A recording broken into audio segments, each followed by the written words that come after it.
Sugar is not good for you, full stop. It contributes to weight gain, type 2 diabetes, heart disease, dental cavities, and many other health problems. But it's a very profitable product, pulling in almost $40 billion just last year.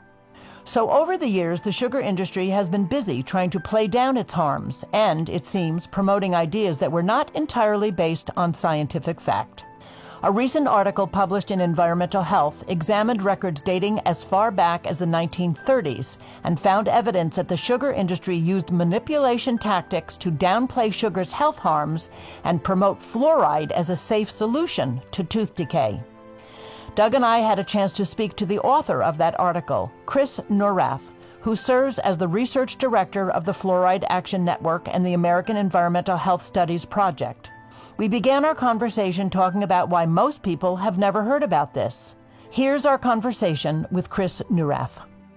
I think the reason you hadn't heard about it was because nobody had really looked into the sugar industry with the recently available documents, which really only became available maybe 8 or 9 years ago. And that was through Kristen Kearns, a dentist, who got suspicious when she went to a meeting and they were talking about diabetes, and the kidney people were saying sugar is not a problem with diabetes, and she couldn't believe it. And she started looking into it. She ended up digging up all these records from the sugar industry from the 30s, 40s, 50s, and published a paper showing how the sugar industry deflected from the role that sugar plays in heart disease and intentionally pushed the narrative that it's cholesterol and dietary fat, which took hold.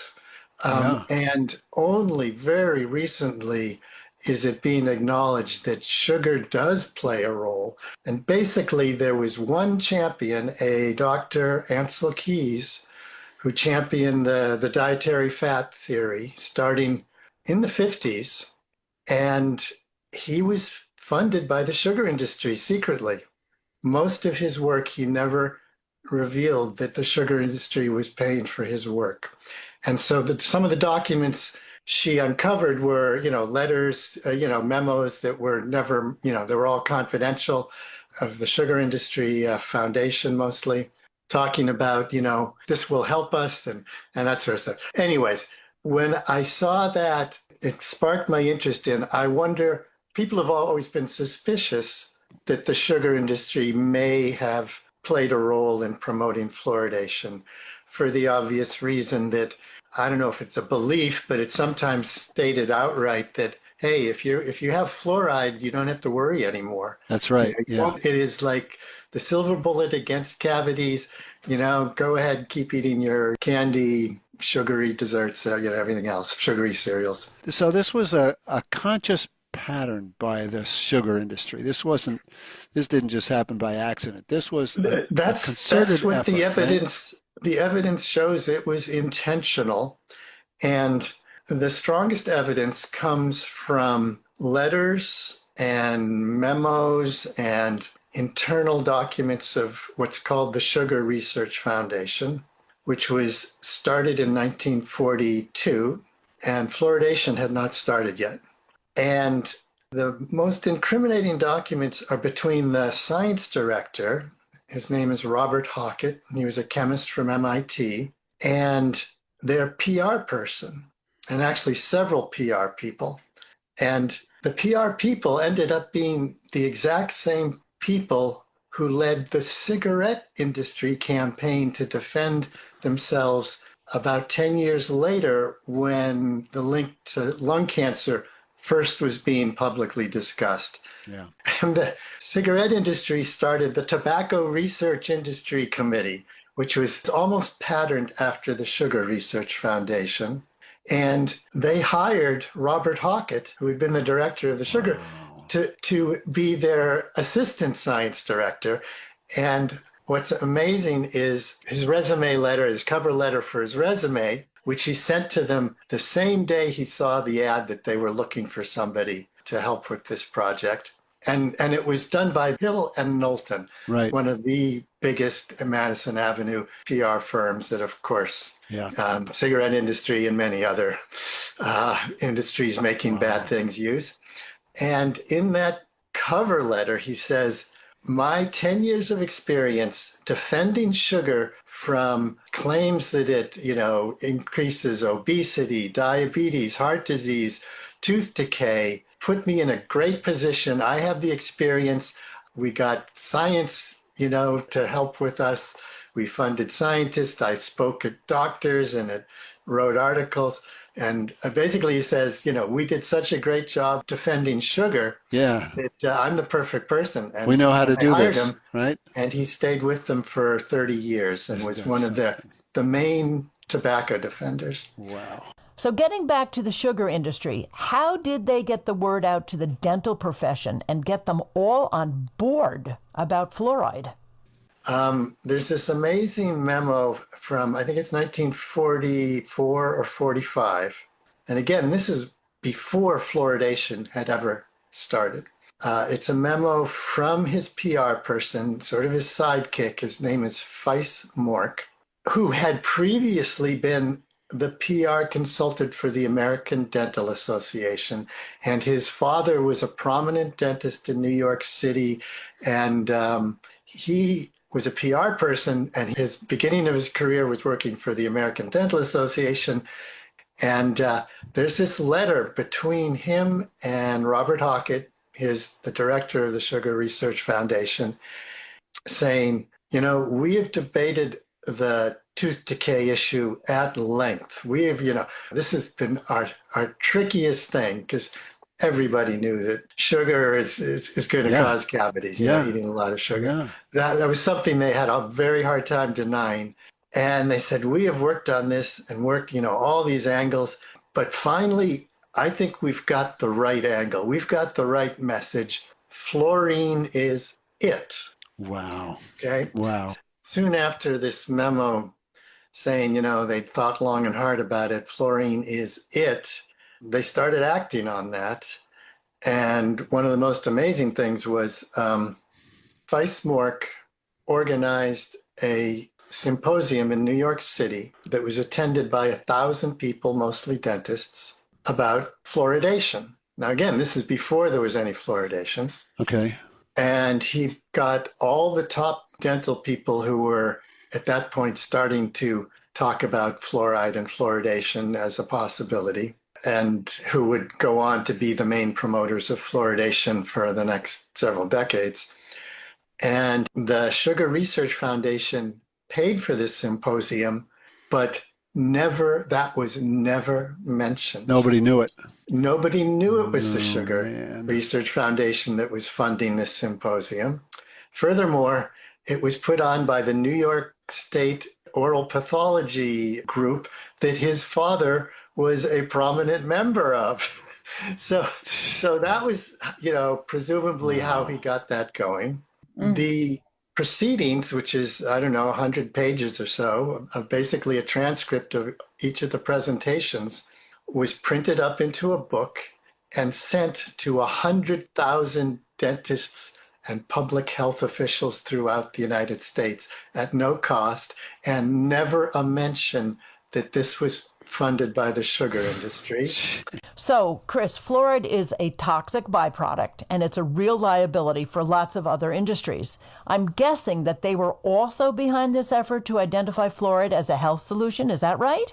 Oh, yeah. There becomes a connection with the other industries which have been shown to be fluoridation promoters because they're defending their pollution. And this is the aluminum industry, chemical industries, phosphate fertilizer industries, and the steel industries, among others. And are you familiar with Christopher Bryson's book called The Fluoride Deception? No. No. He was a BBC reporter and started finding documents connecting these industries, which had, especially back then, because pollution control just didn't exist, their factories were spewing out fluoride, and it was harming people, crops, livestock, workers. and this was mostly air pollution, but some water pollution too. And that was going back to the early 1900s, but it was especially became much worse. World War II, the aluminum industry took off. They were making airplanes like crazy, and they were making aluminum like crazy, and they didn't want to, spend the time and money to control the pollution. So it became a real problem. And then the other thing that happened in World War II was the Manhattan Project. And it was secret, but a key ingredient, a necessary ingredient, was fluoride. Because to enrich uranium, one of the primary ways you do it is using uranium hexafluoride gas. And you can do it with centrifuges or with gaseous diffusion. And Oak Ridge, Tennessee is where they were doing both of those methods. I think gaseous diffusion is the one they use the most. But, when you hear about the Iraq nuclear program and centrifuges, well, that's because that's a basic way to enrich uranium enough to make it possible to make a weapon from it. Wow. And that's what the Manhattan Project was doing. And they were using incredible amounts of, fluoride, but also energy. I mean, they had, tens of thousands of people there, including Harold Hodge, who was the chief toxicologist for the Manhattan Project, and who went on to be the leading scientific advocate for fluoridation. Now, during the Manhattan Project, he and others realized that all this fluoride they were using was a hazard to the workers. They also found out the pollution that was going on to farmers' fields in nearby areas. The farmers were threatening lawsuits. And that was a problem because it was top secret what this fluoride was going to. But mostly he was worried about the workers being harmed. And as a toxicologist, he was assigned to figure out, what level of exposure is okay, how do we protect the workers, et cetera, et cetera. He did all these animal testing, and then he started doing human testing. And he was finding problems with it, and that the humans were affected. And one of the most interesting things was he started finding evidence of neurotoxicity. And he asked to do an animal study to check on this. And this is all top secret documents, which Christopher Bryson uncovered in his research from the Manhattan Project. It looks like that study never happened, or the results were never recorded or were destroyed. It's not clear. But back in the 1940s, the lead toxicologist who was focused on studying the toxicity of fluoride had at least suspicions based on some evidence that it was a neurotoxic. So, we are now 80 years later, and neurotoxicity is now the current big concern. But in the meantime, it was totally hidden. All this was top secret, but it connects back to the sugar industry. And I said this is sort of a distraction, but it's important to know because his book lays out in at least as much detail as mine all this evidence he found, which is very convincing that these industries realized, it's very specific. There was a meeting, and we have the meeting minutes, in 1945 or 46, where Harold Hodge was there and General Leslie Groves, the head of the entire Manhattan Project. All their top people are saying, we're starting to get lawsuits from farmers from fluoride. This is a huge problem because the atomic arms race was just getting started, and they knew they were going to be polluting even more with fluoride. They didn't want to have any restrictions. I mean, this was national security. This was an existential thing. So they wanted to find a way to tamp down whatever this idea that fluoride was harming people and crops and things.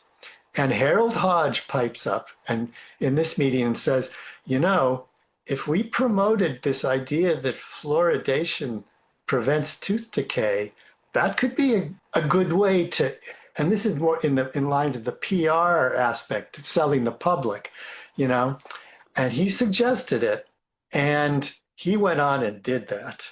Chris, there were certainly scientists that were doing some research on sugar, right, and its effects. Were they discredited? Was that part of the plan as well? Well, no, the sugar industry knew they could not deny that sugar was a risk for caries. Sure. What their goal was find an antidote to sugar. Basically, you can have your Sure, cake you can and eat have your it too. sugar. Uh, As long as the water's fluoridated, you don't have to worry about sugar okay. causing cavities. Brilliant. It's a brilliant strategy.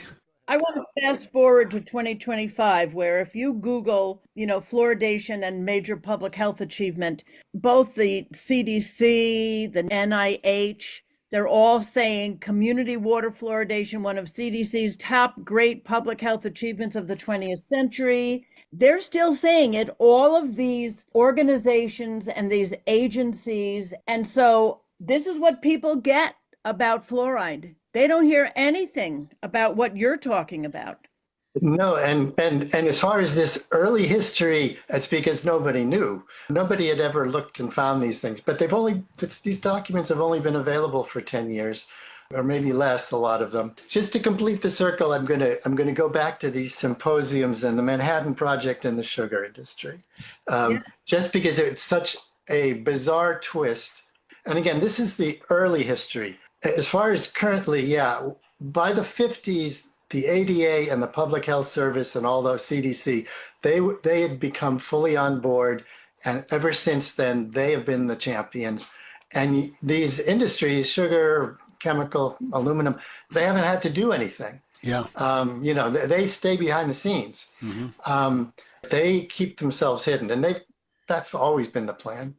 So a few months before the sugar industry had their symposium on fluoride, the Manhattan Project sponsored an almost identical symposium in New York City, but they invited all the industry people who were having concerns about, the fluoride pollution, this whole fluoride issue.